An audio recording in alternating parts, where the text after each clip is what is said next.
and the three processes through which we pass. First is the Gruha Lakshmi. Actually, this is celebrated mostly on the 13th day of the moon, where they say that the housewife has to be given some present. And the best thing she can have is some sort of an utensil. So people give her some utensils. Actually, it's a very, I think, a mutual thing, because if you give an utensil, she's supposed to cook for you. It's a very sweet way of suggesting that you cook something for her. Then the 14th day is very important, because that is the day the goddess, as a power, because it was Kartikeya who killed Narakasura, the devil. And he was one of the worst of all. He could not be killed.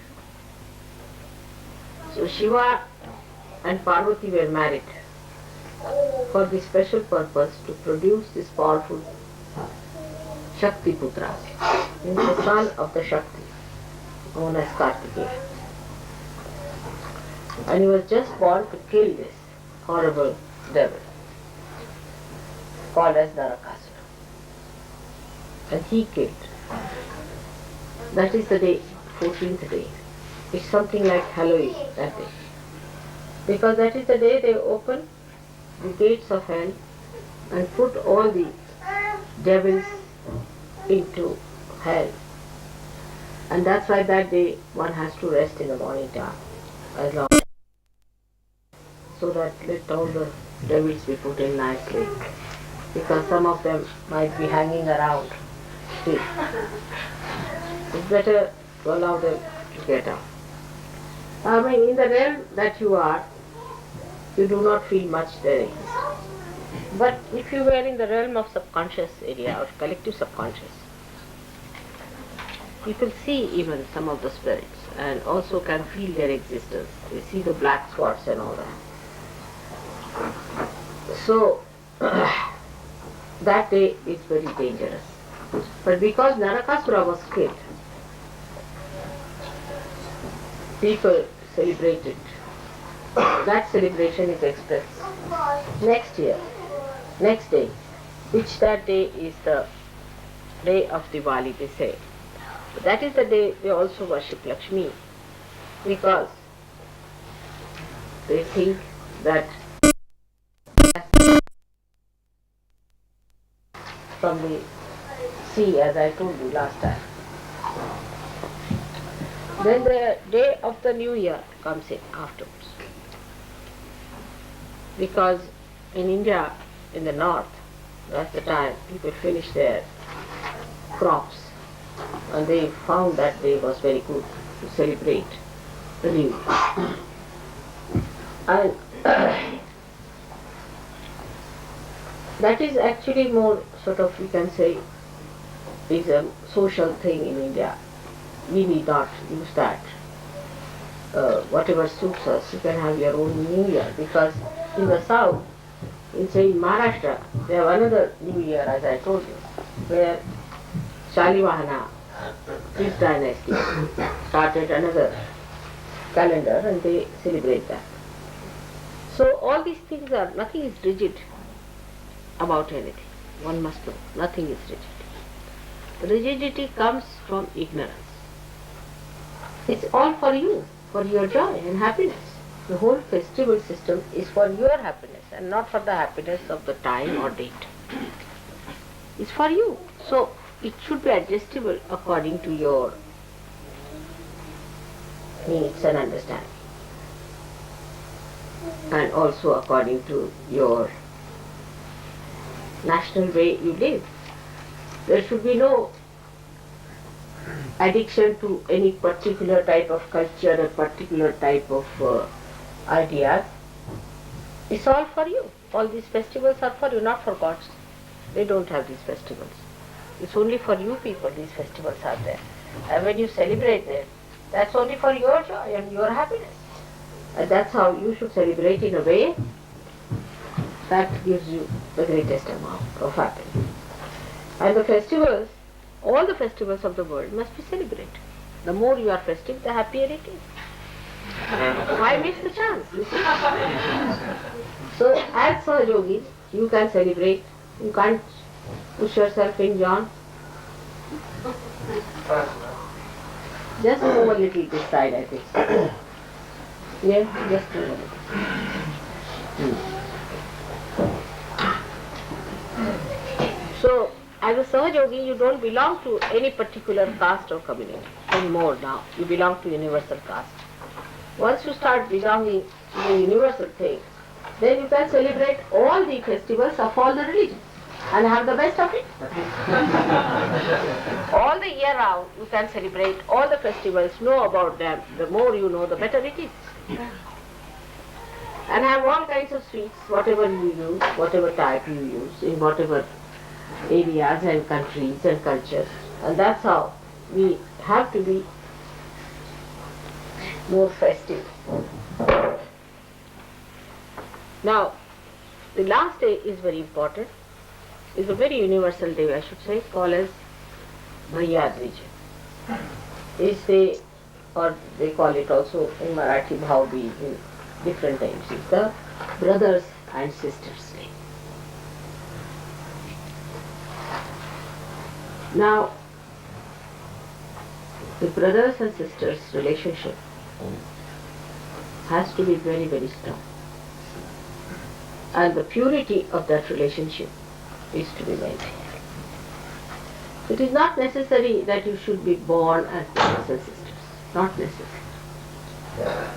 But you are born, because if you are realized souls, you are born as brothers and sisters. So that purity must be maintained in the society of Sahaja. Very important. That we should try to develop this situation that brothers and sisters are something very pure. Their relationships are very pure. And they should not be at all challenged. It is so much so that even if you call somebody your brother, he is your brother. And the more you develop this relationship, the better your left Vishuddhi will be. Because left Vishuddhi is the relationship with God as a brother or with the goddess as a sister. So, Shri Krishna's sister, as you know, was born to Nand. And Shri Krishna was himself born in a prison. So there was an exchange that took place. They had to replace her in his place. And then when Kamsa, the uncle of Krishna, tried to kill that girl, she went into the sky and like a lightning she said that your killer is still living in Gokul. He's still there. So this lightning that we see is representative of that power which we call as Vishnu Maya, is the sisters. If your sisterly feelings towards women are good and strong, your left Vishuddhi will be very good. It has many other qualities. For example, a person who has a very good left Vishuddhi is a very confident person. Not only that, but whatever he says comes out true. Even by mistake he says something, it comes true. It's a very powerful center, left Vishuddhi is. Such a person, whenever he'll speak, to say criticize something, or to cut down something, or to be against something, then it has the power to crash all that he doesn't want. See, like you can say, Christ, his left Vishuddhi is expressed through his relationship with Mari Devi. When he stood up and said that those who have not committed any sin can stone her. So this is his power. The sin of the people just crushed them completely. They finished because the sin was there, and the sin was of left vision. There was no purity. And when there is no purity, a person who is so pure says such a thing. All these people lost their powers. They couldn't even stone. Now, this sister of his was born later on as Draupadi, and that too very near the place we have been to Vani, where we saw. Gavi, you remember when we were going to Nagpur? Near Vani, she was born, that place, and there's a very big temple of that. She was called as Draupadi, and you know how Sri Krishna tried to save her chastity. Now, people, I've heard, are trying also to say things against Mari Magdalene and against Christ and all kinds of things. You see, this is a sign of the decadence of our brains and our morality, that we cannot see purity in any relationship. We cannot see any purity in any relationship. So we as Sahajogis have to develop more of that. Instead of that, what I find, that people, especially in the West, try to think whom we are going to marry home.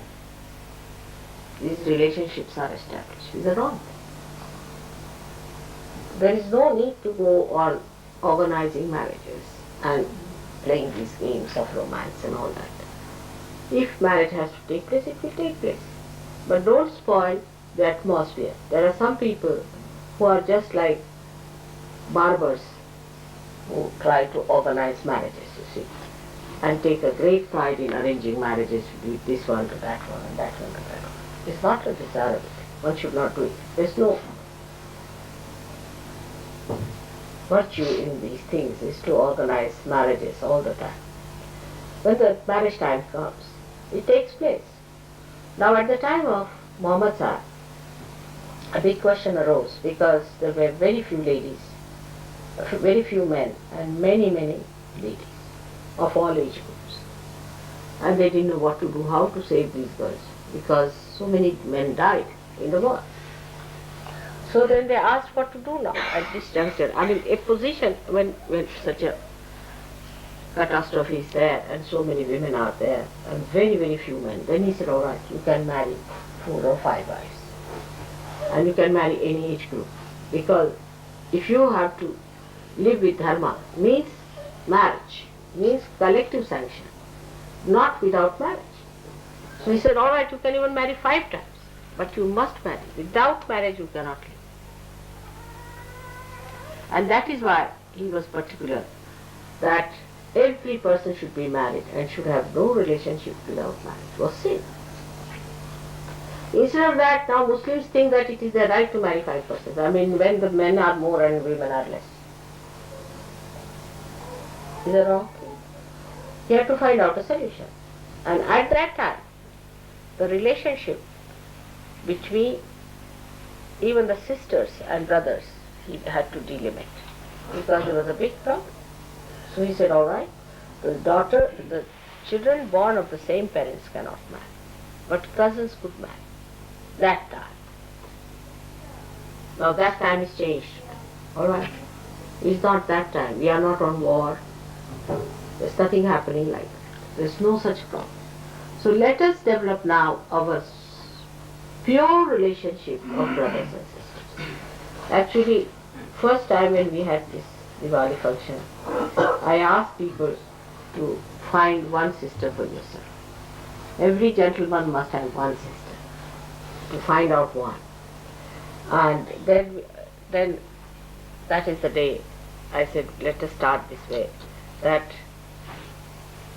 next time when we meet on another day called as That's a Purnima, Rakhi Purnima, that you tie the Rakhi in the hand. The same brothers and sisters. In India also we did like that, and it worked very well. So, but there the relationships are so strong. Once with Dhumar, you see, I think tied it to Raulbai. And now even if I say something to Raulbai, he doesn't like. It is to that extent.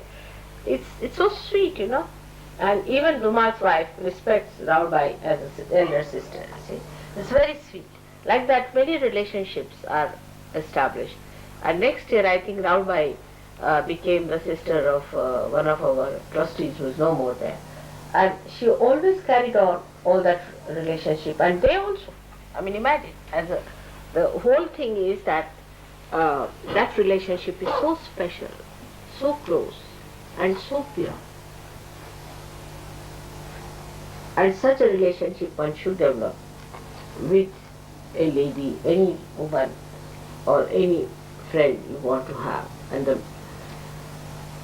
one should remember that it cannot cross a certain limit. There has to have a maryada. Otherwise they become brothers and sisters and then they marry. It's not possible. So we have to have the boundaries. That is very important. In Sahaja Yoga we have to have maryadas and boundaries. And one of them is this, that once you call somebody a brother or a sister, it's an absolutely pure relationship. Little further we'll go with that, and that the relationship with the, as I had told you before, that with your, say, a husband's younger brothers is just like that. They are like your younger brothers, all of them. Husbands, younger brothers, or younger Sahaja Yogis than your husband are. The other way round is for all the ladies,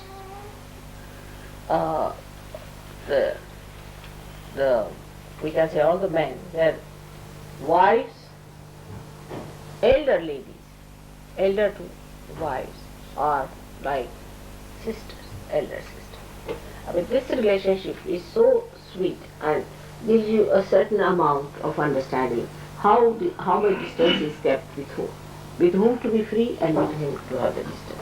And this must be maintained in such a beautiful way that this purity is not corrupted. You keep to pure standards. This is the nourishment of Sahaja. It's the nourishment of yoga, purity. Purity is the most important thing for us. Purity in every way. If you are pure, you will not do anything that is fake. That is, we can say, that is not pure.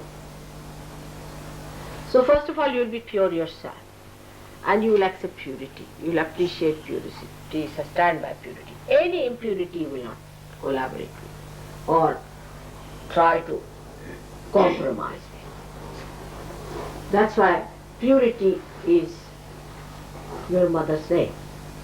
You know that my name is purity. And this purity is such that it pures everything. It just purifies. The purity should be such that it should purify. Otherwise that purity has no meaning. For example, a soap purifies, alright? But you don't purify the soap. You clean the soap. I mean, some crazy people might be. I know some people who even wash the tap and also the water. And that's why this water, which is the purifier. Water is the purifier. Water purifies us physically. And also our poisons are driven out of our liver also by water. Water is a very great element in removing all problems. You use water for so many things, you know how you work it out. So this Lakshmi, which is purification, was born out of water. That's why she was called as Meni, as I told you. And I am also called as Neera, meaning born out of water. So one has to understand that today's message is that we inculcate purity. We should not cheat ourselves. It's really easy to cheat, but we should inculcate purity within ourselves as a matter of our own achievement, as our own decoration, as our own beauty, and not just because it's a laborious thing or it is a very hard thing, not like that. It should be achieved with great pleasure and happiness. How do we like to have a bath and to be clean and to be presentable? In the same way, we should try to clean our thoughts. Just by paying attention to them, you can clean them. Thoughts must be made clean. First of all, why have thoughts at all? But even if you have clean and pure thoughts. Even if you have to have, don't have thoughts full of arrogance, aggression, or of fear. Some people think that if you have thoughts of fear, it's a very good thing. Oh, I'm frightened. I am afraid. It's impurity. Why should you be afraid? That means you're left with Shuddhi's kinds. There's no need to have any fear of any kind. No need to have any fear of any kind. If you have to have fear, that means there's something wrong with you. If you believe that God is above all, you are a realized soul, and that God is going to look after you, that He is your Father, and that He has opened His gates to you, what is there to be afraid of? Many people think that way, that if you have the fears, you are humble. Humility is different from a frightened person. It's absolutely a different thing. It has nothing to do with humility. So, to be humble is different, and to be frightened is different. For Sahaja Yogis, it is very easy to find out through their vibratory awareness what is fear and what is humility. Because humility will give you vibrations and fear will catch all your left side.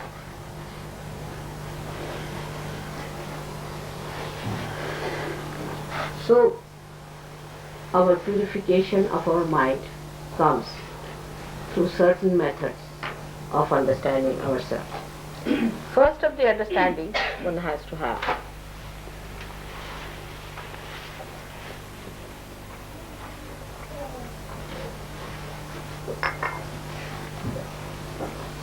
that we are born in a family, born in a society, born in a so-called religious sect or whatever. So all these fixations have put into us certain amount of impurities, which may give us ego, superego, anything it might be. So to keep it pure and simple is take to water element as much as you can. It helps both ways. It helps ego, it helps superego. Take to water element. And that is what Lakshmi is.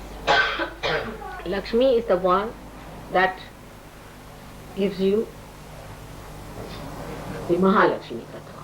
From the Lakshmi only the Mahalakshmi's principle comes in. And this is after the purification through the Lakshmi process. Christ has said, if you want, I can give you gold bars. You can live with it. But those who love me will only enter into the kingdom of God. And I will eat with them. Means those who are pure only I will eat with them. I will not eat with people who are impure. He was so, all the incarnations are aware of it. That they have to be with the pure people and they have to help the pure people. But he so clearly said it. That if you want Lakshmi, you can have it. That's money. But that's not Mahalakshmi. So from Lakshmi to Mahalakshmi state. You have already got your realization, you do not know how much you have got it already. You are already having the Mahalakshmi principle. And what is the Mahalakshmi principle? That's the point. Can I ask this question?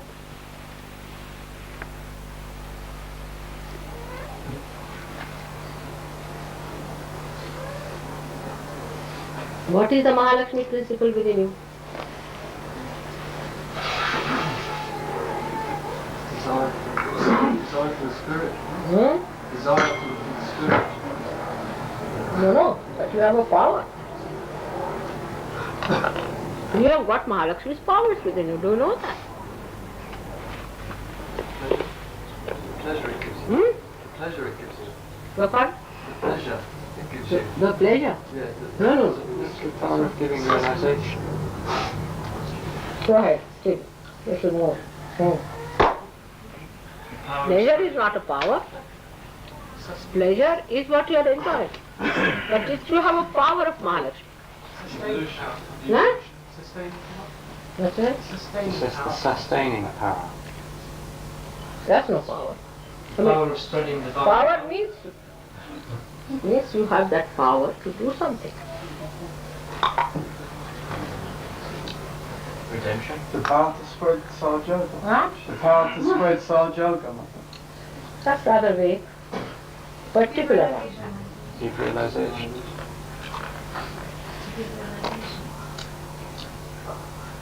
To evolve. Huh? To evolve. Was it? To evolve. But to evolve is your own. Power is what you do to others. The whole thing I told you just now is to purify. You have the power to purify. How do you cure people? By purifying them. Alright?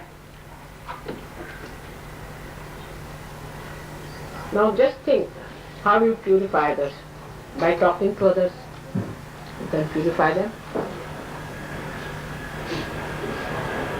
By touching others, you can purify them. By looking at them, you can purify them.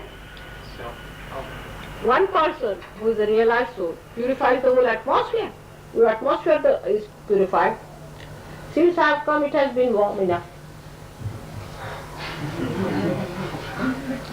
You purify everything. You purify this light. Do you notice that?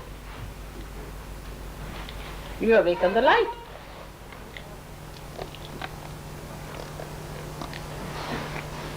Now what other powers you have?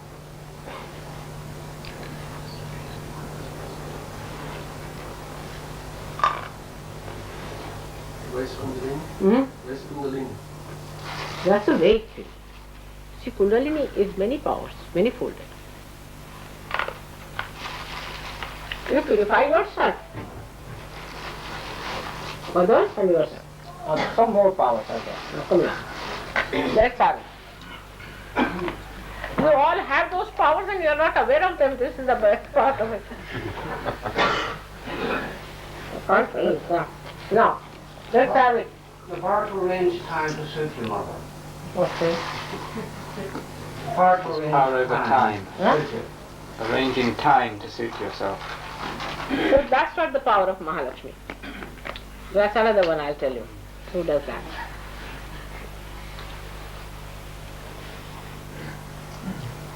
Balance. Huh? Balance. To keep equal the super part. What is it? So it gives a balance between ego and superego. No, that's true. That is one of them. But that is Guru power. That is the Guru's power. Balance comes from Guru. You see, Mahalakshmi is water. So now you tell me. To cleanse. That's done now. One, cleansing is done. Now what else water does? Quench the thirst. Huh? To satisfy. Now coming to the hot. It quenches the thirst, the spiritual thirst. You can quench the spiritual thirst of people. Tremendous power. Because when you give realization, that the seeking is over. Alright? Then another one. Now come along. What other power? Think of the water. Nourishment. Nourish. You give spiritual nourishment to people through your power. Even if you are standing there, you are nourishing others. Then it's a solvent. You dissolve their ego, you dissolve their superego. All these powers are your own now after realization. Just think of it. What else? Divinity. Huh? Divinity. Divinity. But that's very vague, because divinity is how to relate it with water, people won't understand. So let us put it the other way around. What is it? To cool down emotions. What? To cool down emotions and consciousness. You become a cool down person. Very good. Very good. You become cool. Cool personality. You have a cooling effect. Very good. What else? You can carry others. Huh? You can carry others. With you. We can very gently. And also drown some of them.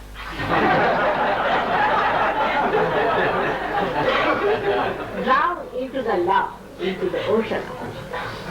Alright? But you can also push them with 2 running jumps, alright? That also can be done. It has another very great quality, that water permeates into the smallest particle. It goes to the roots and it sucks through the roots.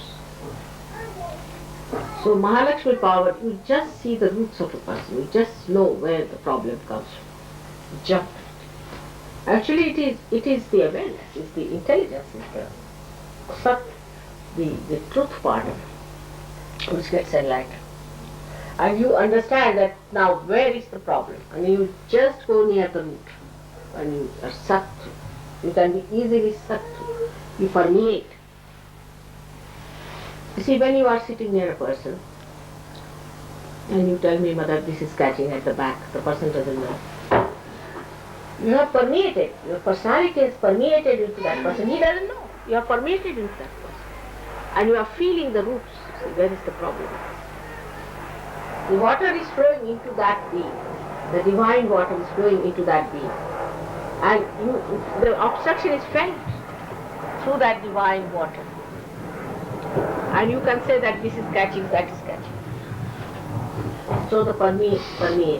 And the another one is the glistening of the water.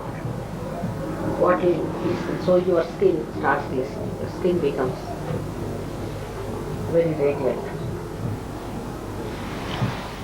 And the last of all is the reflection. A person who sees you, sees his own reflection, he gets frightened. With me it happens sometimes. And I don't mean anything bad to anyone, but people are unnecessarily frightened of me because they see their reflection. So when they meet you, they see their reflection, they can be very aggressive because they see their reflection. They can be very hard on you because they see their reflection.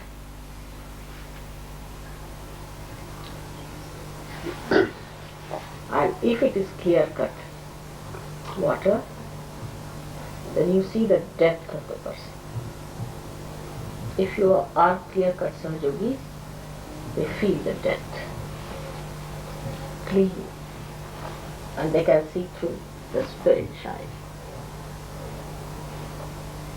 These are the qualities of water within us. The more of that, I would say, especially in my body, the water acts as a buffer to protect the chakras. If I don't have water in the body, then I may have problems. So it acts as a buffer. Also it suits your epithelial cells, you can say, it suits your linings. You see, if there's no moisture, you feel all these sinus troubles and all that. It suits everyone. And there are other types of powers of water which we know of. That when it comes out of your eyes, expresses your compassion, your love, your emotions. That's the only thing out of all the elements which expresses emotions. Water power, I mean. Water has other qualities also, which physics people know, hydrostatics. It has the pressure. It has a pressure. And a person who exists like a Sahaja Yogi will definitely put a pressure on others. He will not aggress, but there will be a pressure and pressure. And another person, if he receives it, then he gets the advantage of it. But if he does not receive it, then he feels pressurized and he feels a little bit dominated. Your neighbors, your family people, in the beginning will feel, there's a pressure because the body achieves a kind of a weight. And that's how the Guru Tattva is formed out of it. And if there is salt, that's Guru principle, then the weight is even more. So today, for water, should really know that water is a very holy thing, and in our pujas also we use. Especially this thing signifies the Kundalini. That means the Kundalini is the water jar or the carrier, the Aquarius. And this is the age of the Aquarius. So how important is water? And the water is the carrier of divine love. It's the best carrier. And this is the time of the Aquarius, means the Kundalini is made of divine water. So the whole idea of celebrating today the Lakshmi's day is to understand that in us she has become a Mahalakshmi. And by that we have so many powers of which we are not aware. I mean, we do not know also that we are realized souls. Some of us do not know. And that we have those powers within us that we can permeate into others. We can project our personality to others. We can find out what's wrong with them. We can find out about ourselves. We can go into ourselves. We can go into our permeation is like water is flowing all the time. And this is a very important thing, that we should be aware of our powers that we have achieved. Then we start respecting ourselves. Then the Raja Lakshmi comes in, and then the Gruha Lakshmi comes in, and everything comes with it when we become aware of what we have achieved, of our self-esteem, of our dignity. So this gives us dignity. Mahalakshmi gives us dignity. And that's how we start understanding the value of human dignity. We should have also then the idea of human dignity, that we cannot insult human dignity. Like people go on nagging others all the time. It's against humanity. Or all the time asserting themselves about something, making everybody's life miserable, is against humanity. You have to decorate another's life. You have to make it beautiful. You have to make it enjoyable and happy. Make everyone happy, not to nag all the time. If you nag, that's not a Gruha Lakshmi. That's not a Gruha Lakshmi. You should not nag. Do this, do that, stand up, what are you doing? Stand this side, go move that side. It's all nonsense. You leave the person to do it. The human dignity is the most important thing. Must respect the human dignity. And that's possible because now you have got the Mahalakshmi power. Those who do not have dignity also will get it from you because you are dignified now. If you have sense of dignity, you will never insult others' dignity. For small things we insult. Like, why did you put the soap here? Why did you do this? Why did you do that? And the other side could be that others have no dignity, so they go on doing things just like animals. Both things are wrong. But one must respect, and respect brings the best results I have seen. That's the best results. Once you respect and love, then the trust is grown and one wants to keep the trust. And that's how the human dignity improves everywhere. We have to respect every Sahaja Yogi because we are all saints. To respect each other. Absolutely respect. You are all saints. I don't know if you realize what I am saying. Each one of you is capable of giving realization to the whole world. Each one of you. And if we realize, then we must respect ourselves and respect others. Should not talk frivolously about others, make fun. And especially your mother. You can't take liberties with her. That is something one has to know. In the West is important. This is very important. That one has to know about it. The other day I was correcting somebody. So Hugo said that you are a very lucky person, that mother is correcting you, you are very lucky that she is correcting you and telling you something. Because you are naive, you see, and that's why you start taking liberties. But first of all, you must respect the dignity of your mother. That's very important. And that gives you the greatest dignity. I am telling you this because unless and until you do that, your growth cannot come up with. So that is a very important point. And like in India, supposing somebody is going to a temple or they come to, now for example today she has come or somebody has come, they'll wear a nice dress. You see, you are going to a temple and all the ornaments they'll wear, everything they'll wear. That is the day they have to present all the dignity. So one should not come with disheveled hair or things like that. That's not a good thing. Because all these things are important. How you respect, how you have to be dressed, how you have to be presentable. Because these things, some people say that, oh, we live on spirit. You see, we are tidy because we live on spirit. Spirit is the most tidy thing. It tidies everything, you see, it tidies everything. It goes into proper synthesis, proper concord, a complete beautiful music is created out of that. How can a chaotic person be called a spiritual man? Cannot. Anybody who is chaotic, whose house is chaotic, whose things are chaotic, must know there's something bhutish in that. Absolutely. But you should not be the other way around. That so meticulous that you eat others' heads. That's another side. So both things should not be there. And I go on insisting on this point because it's very important for ego-oriented people. Because they can become anything.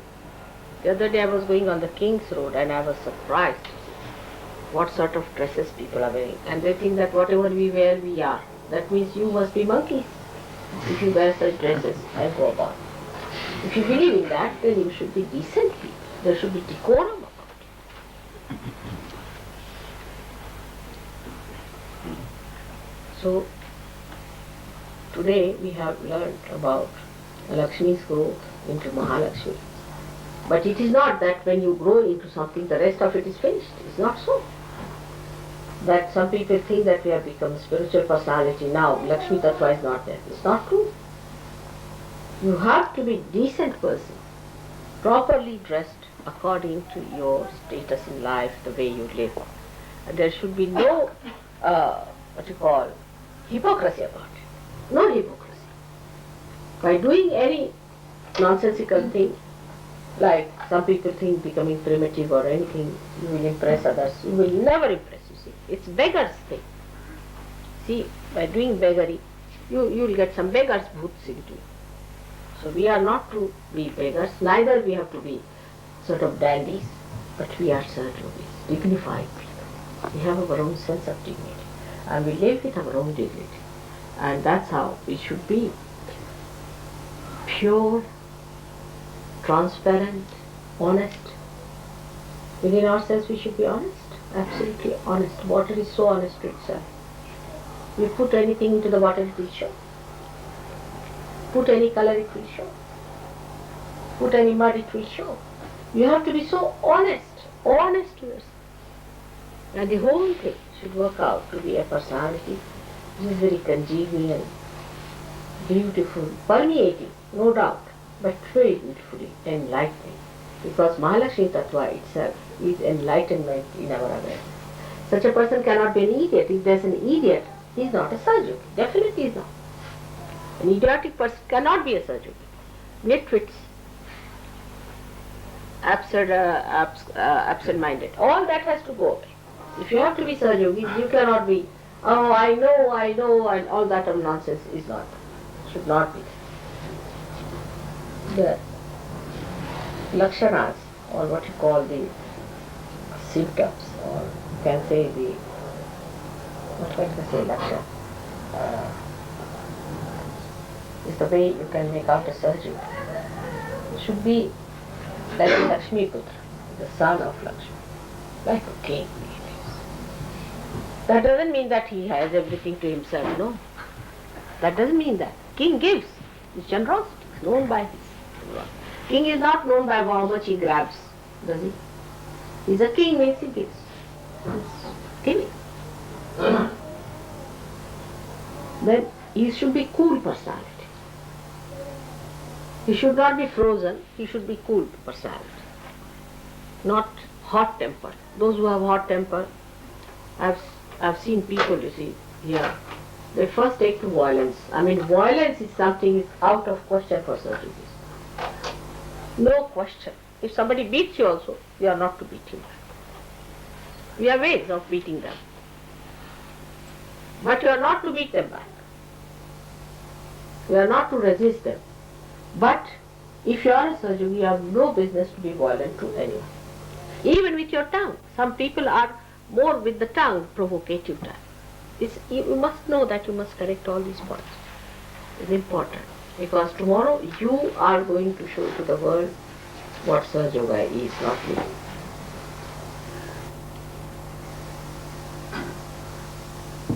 So we have to dedicate ourselves to our purification, to our glorification, because water glorifies, gives you glory. You are all looking so nice and glistening on your face, and I can see the Kanti Rupena Sosita. We said that Ya Devi Sarvabhuteshu, Kanti Rupena, the glisten on the face, the light on. And that is there, I see in you all. It has already come. But it should be inside also. And that the person who is a realized soul, one doesn't have to vow for it. People just know he is a realized. You don't have to tell anyone, people just know the way he is. So many points we have covered today. I hope you will again listen to them, because Shri Mataji's lecture goes from one ear and comes out from the other. Thank God we have a way of localizing it. I hope you people will take these tapes and listen to them every day, one by one. And also act, not planning in the paper or in the ear, but it should go in the heart.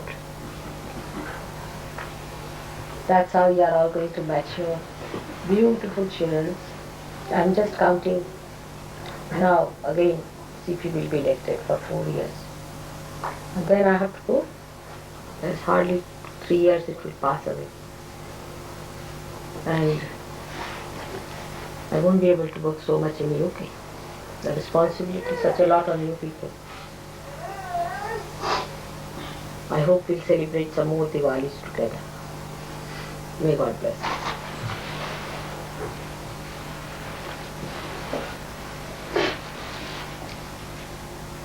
Mother, may I ask you a question? Yes, yes, please, please. We are often told not to resist violence, and that's all right when someone's being violent to you. But what about someone being violent to someone else? What do you do then? What's it? If someone is being violent to someone else, what does one do then? Does one stand by and allow it, or what does one do? Give them a bandhan.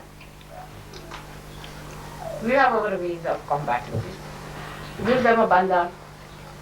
Give them a bandhan like this. Raise their kundalini. Thank you. It's always been worry to me. It's all right for me, I can put up with it, but what about a child or something? Watch the joke. Yeah. All right? Yeah, thank you. Let them fight. What can you do? Let them decide among themselves. What about the military service in a developed country, Mom? What? What is it? He's asking about military service. That stupid thing you have to do. Because you are born in a stupid country like that. This was your own stupid decision. That it is but certain stupidities we have to do according to the country.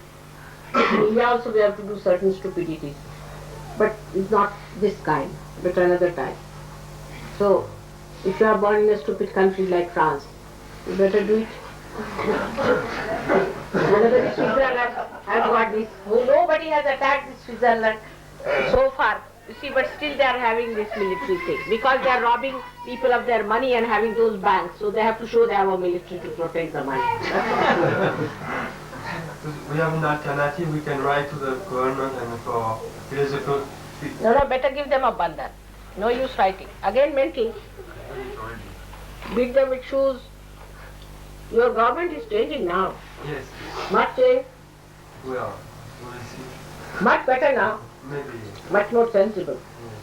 Alright? Alright. Now pray for other governments.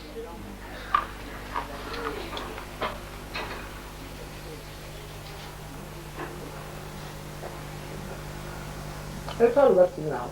So, all these stupid things are around, what to do? Have you to go now for military service? Yes, maybe. I have. Sorry. You can have a civil service if you like also.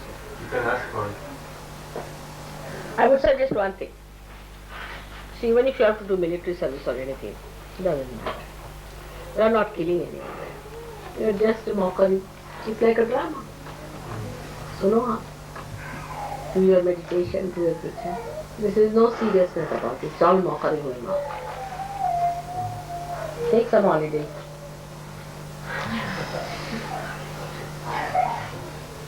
You people take it so seriously. You are not going for war. There will be no war anymore. Let them do all the mockery.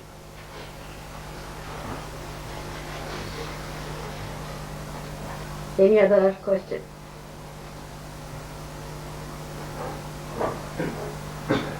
Huh?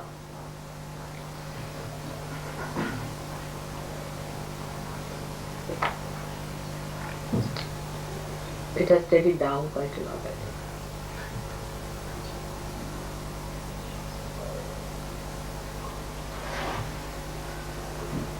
The water power is rising behind your backs.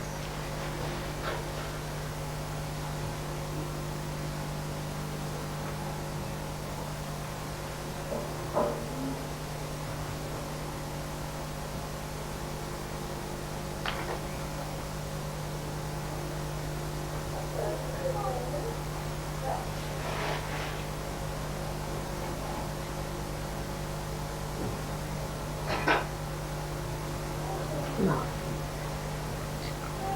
so now should we have puja? Now today, puja, you must inculcate your Mahalakshmi tantra.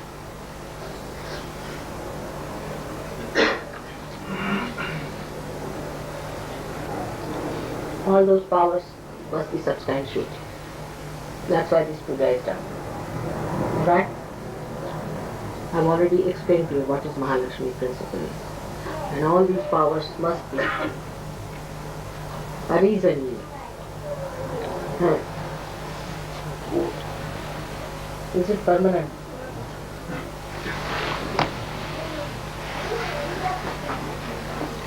I have big nails, 2 nails now.